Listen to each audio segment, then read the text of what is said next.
पूर्व मुख्यमंत्री वसुंधरा राजे ने पद, मद और कद का जिक्र कर मचाई बीजेपी में खलबली। उजागर हो गई बीजेपी पार्टी की अंदर खाने की साइलेंट जंग। राजस्थान की पूर्व सीएम वसुंधरा राजे ने बीजेपी के नए प्रदेश अध्यक्ष मदन राठौड़ के पदभार ग्रहण समारोह में पद, मद और कद का जिक्र कर पार्टी में खलबली मचा दी है। राजे ने इस समारोह में किसी का नाम लिए बिना इशारों में एक तीर से कई निशाने साध डाले। हालांकि राज्य के इस बयान के बाद इसको लेकर अभी तक कोई प्रतिक्रिया सामने नहीं आई है, लेकिन राज्य के बयान से माना जा रहा है कि पार्टी में सब कुछ सही नहीं है, अभी भी साइलेंट जंग जारी है। ये जंग 5 विधानसभा सीटों के लिए होने वाले उपचुनाव में गुल खिला सकती है। जयपुर में पार्टी के प्रदेश कार्यालय में आयोजित हुए मदन राठौड़ के शपथ ग्रहण समारोह में पूर्व मुख्यमंत्री वसुंधरा राजे की मौजूदगी चर्चाओं में रही। राज्य ने पद, मद और कद का जिक्र कर चुनकर कई नेताओं पर निशाने साधे। राज्य की मौजूदगी और उनका भाषण राजनीति के गलियारों में चर्चा का केंद्र रहा।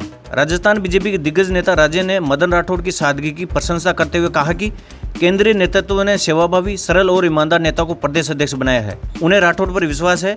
इसके साथ ही राज्य ने यह भी कहा कि आपको सबको साथ लेकर चलना है, लेकिन ये सबसे मुश्किल काम है। उन्होंने कहा कि राजनीति में प्रत्येक व्यक्ति के सामने 3 चीजें आती है, पद, मद और कद। पद और मद स्थायी नहीं होते, लेकिन कद स्थायी होता है। राजनीति में यदि किसी को पद का मद आ जाए तो फिर उसका कद कम हो जाता है। आजकल लोगों को पद का मद आ ही जाता है। उन्होंने कहा कि उनकी नज़र में सबसे बड़ा पद है जनता की चाहत, जनता का प्यार और जनता का विश्वास। ये ऐसा पद है जिसको कोई किसी से नहीं छीन सकता। इस दौरान राज्य का दर्द भी उजागर हुआ। उन्होंने कहा कि राजनीति का दूसरा नाम है उतार चढ़ाव।